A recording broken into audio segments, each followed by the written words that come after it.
Pierre et Bertrand, 3e victoire d'affilée pour l'OM. La saison marseillaise est-elle enfin lancée? Au combat.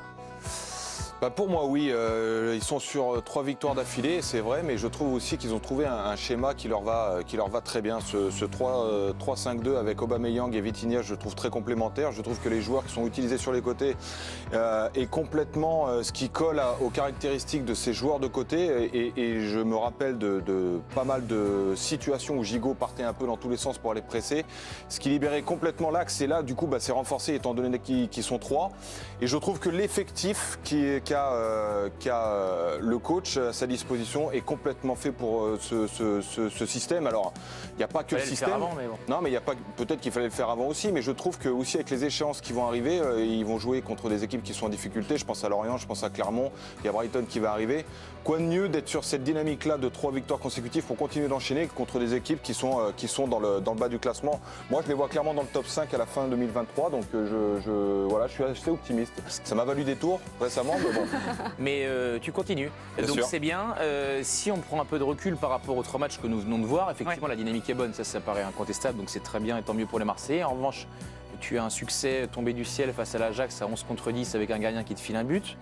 Tu as gagné sans convaincre contre Rennes. C'est pas tombé du ciel, ça. Et si le pénalty que met Aubameyang à la 95e, il est totalement tombé du ciel. C'est-à-dire que tu as Darry Cole dans les cages, ça arrivera sans doute pas ça, à chaque c'est pas de fois. leur faute. Contre Rennes, tu fais un match non abouti que tu gagnes et ils ont réussi le tour de force de battre Lyon que toutes les équipes de Ligue 1 battent depuis le début de saison. Donc sur la base de ces 3 matchs-là, moi je pense qu'il est encore urgent d'attendre. On attend un petit peu.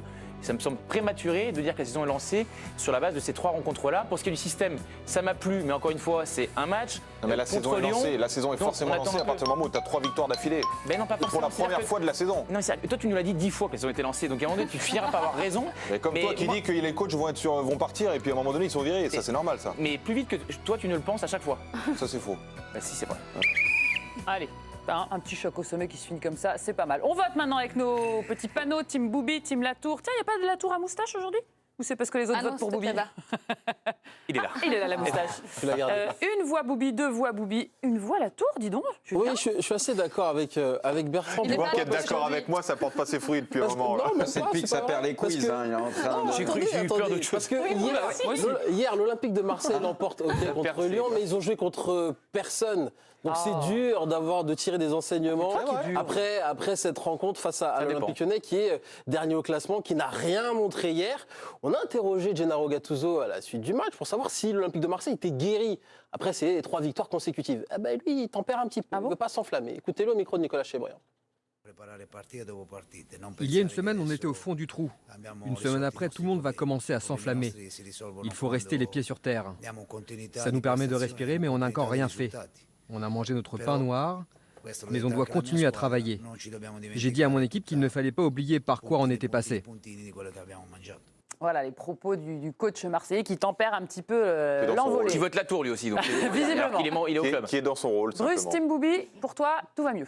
Ça va mieux. Alors, je dis pas que ça y est, ils vont finir top 3 à coup sûr du championnat, mais pour moi, il y a du mieux. Il fallait enchaîner, parce qu'on sait qu'en Coupe d'Europe, ils faisaient le boulot, mais en championnat, ils n'arrivaient jamais à faire la bascule. On sait qu'à la maison, ils prennent pas de but.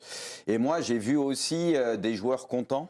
Un entraîneur aussi content, et pour moi, ça, pour un groupe, ça montre des choses. Ils sont heureux en tout cas, et en ce moment, il y a les résultats, donc forcément, ça y contribue fortement.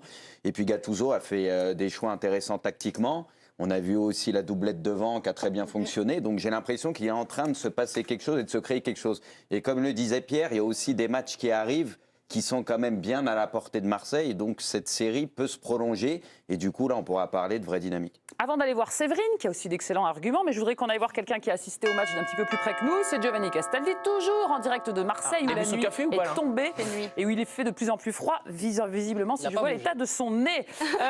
Pour toi, Giovanni, est-ce que ça va mieux, même si, comme comme Julien l'a dit, c'était peut-être une victoire en trompe-l'œil face à une équipe en difficulté, quoi. Oui, non, Nico, c'est Nicolas Chebriand. Mais Julien, il est fantastique. Hier, il nous explique que Lyon, c'est formidable, que le jeu, ça va mieux, que ça progresse, qu'ils ont fait un super match, même s'ils ont encore paumé face à Lens. Et le lendemain, c'est personne. Je ne vais même pas rebondir sur les propos de Julien. Non, mais ça me paraît difficile de ne pas être optimiste. Je comprends ce que veut dire Bertrand. Et évidemment, l'ascenseur émotionnel, et Gennaro Gattuso l'a dit, il est compréhensible. Moi, je vais juste vous dire ce que j'ai ressenti, parce que ces dernières semaines, je les ai beaucoup fait, l'Olympique de Marseille. C'est qu'en fait, je trouve que le climat et ce qui se dégage de cette équipe est intéressant. J'ai adoré la conf de presse hier de Gattuso. Nous, les journalistes, on était hyper intéressés par ce qu'a dit Pierre sur la tactique. Voilà, est-ce qu'on allait revoir ce système? Et il nous a dit, écoutez, là, on s'est adapté à Lyon. Peut-être qu'on pourra rejouer dans cette organisation, mais ça dépend aussi des joueurs qu'on a à disposition ou non. Mais moi, ce que j'ai aimé ce soir, c'est l'agressivité de mes joueurs, c'est la mentalité, c'est ce côté de gagner des duels, d'être toujours ensemble, d'être collectif. Et c'est vraiment ça qui a transpiré de la conf de l'Italien. Et moi aussi, c'est ce que je ressens quand je vois cette équipe de Marseille. Il y a beaucoup de carences. Bertrand a raison, mais au moins je vois une équipe et je vois quelque chose qui se crée. Il fallait quand même qu'il le place, hein. Bertrand a raison. Ça, les copains, ça... Sinon, il a les boutons. C'est peut-être une valeur qui vous échappe, la fidélité, mais Giovanni l'est. Voilà. Oh là là. Attends, Julien, tu C'est vrai, Giovanni, hier, je me suis planté dans des grandes largeurs, même si tu veux. Pierre, tu peux emboîter le avec Lyon. Aujourd'hui, j'ai remis mes lunettes et j'ai vu qu'il y avait un vrai souci du côté de Lyon et que Marseille méritait sa victoire. Merci, non, mais Julien. Séverine. Oui, non mais quand on se souvient d'où vient Marseille, il y a même 2 semaines, on avait eu un débat ici. Est-ce que l'attaque, c'est le point faible de l'OM? Là, ils sont en train d'enchaîner plusieurs matchs avec des passes D, avec des buts. Aubameyang ultra décisif. Voilà, exactement. Que ce soit en Coupe d'Europe, que ce soit en championnat. Ils étaient à la ramasse totalement. Là, ils enchaînent 3 matchs. Je trouve que pour moi, en tout cas, le match d'hier, c'est le match le plus abouti de Marseille depuis le début de la saison. Non, mais tu as totalement raison. Mais, donc, je vais embrayer derrière, c'est pour ça. Même si l'OM joue contre une équipe mauvaise, nulle, voilà, on ne va pas se mentir, l'adversité n'était pas du tout présente hier, je trouve que c'est le match le plus abouti. Et donc rien que pour ça, c'est encourageant, et donc je suis optimiste pour la suite. Et c'est 3 à la suite, ça c'est très bien. Je voulais rebondir sur ce que tu disais parce que j'avais dit la dernière fois que le dernier match de l'OM était un match référence parce que c'est des choses sur lesquelles tu pouvais t'appuyer. Et je confirme qu'ils sont appuyés sur ce qui se faisait. C'est pas le même système, mais dans l'attitude et dans un changement différent, ça change tout. Quoi. Comment? Et avec un système différent, des joueurs différents. Mais non, mais les ingrédients que moi, sur lesquels je voulais m'appuyer sur le dernier match, ça n'a rien à voir avec le système. Infini, rien à voir du tout. Hier, ils gagnent grâce à Aubameyang, Vitinha, et contre Rennes, les deux n'étaient pas associés, les systèmes étaient différents. Je vois pas. Et alors, mais ça veut dire que transposer Rennes et Lyon. Tu dis n'importe quoi, mais t'es pas obligé.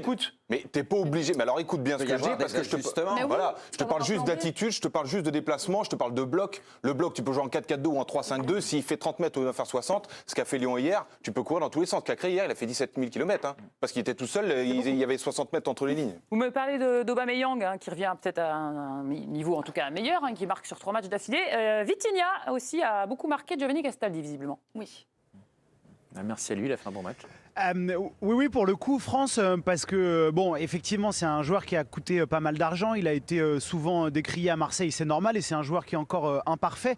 Mais je trouve que l'action du 3e but, elle est hyper révélatrice, parce que dans 95% des cas, les attaquants seraient tombés sur ce contact, auraient cherché à jouer le penalty ou la faute. Il s'arrache pour aller au bout de son action, il s'entorrerait pour Pierre-Emerick Aubameyang. Je trouve que voilà, ce joueur qui est imparfait, comme l'OM, symbolise un peu ce qui est en train d'arriver, c'est-à-dire que c'est une équipe qui est moins talentueuse, je trouve, que la saison passée, mais qui est en train de plus en plus se battre et de trouver des valeurs. Et le Portugais en est un petit symbole. Peut-être un duo d'avenir, donc Aubameyang, Vitinha. Merci Giovanni Castaldi qui peut aller se réchauffer. Bon après-midi. Avec un bon chocolat chaud.